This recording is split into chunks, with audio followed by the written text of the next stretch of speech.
ई जुल्मी जमाना सितम के तनो ढाई न कबहू ए दुनिया से मोहब्बत उड़ाई।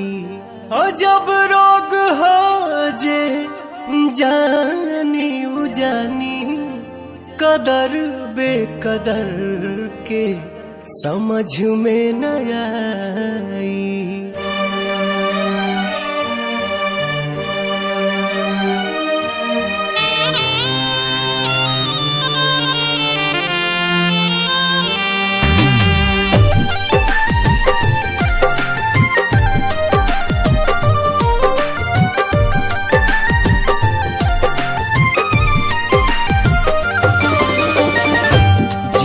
मरे के संगे खैली कसम संग ही सहे के रहे सारा सितम। जिए मरे के संगे खैले कसम संग ही सहे के रहे सारा सितम। उहे जान भैली अनजान कहे पूछ के बतावा तनी चान। हे चान दूर कहे भैली हमर जान।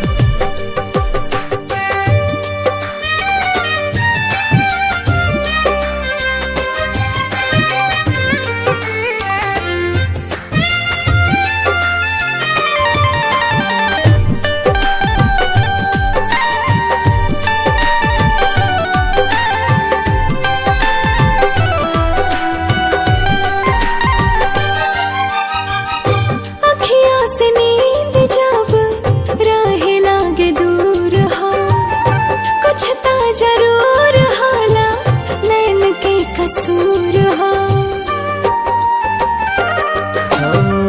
काहे के प्रीतिया बनौले भगवान हो। प्रेमी सतावल जाला बाटे पर मान हो। ना जाने कैसन बा दिल के जरूरत हो। हर पल निहारेला उनके ही सूरत हो। टूट गइल सारा अरमान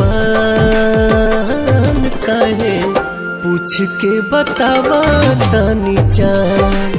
हे चान दूर काहे भैली हमर जान।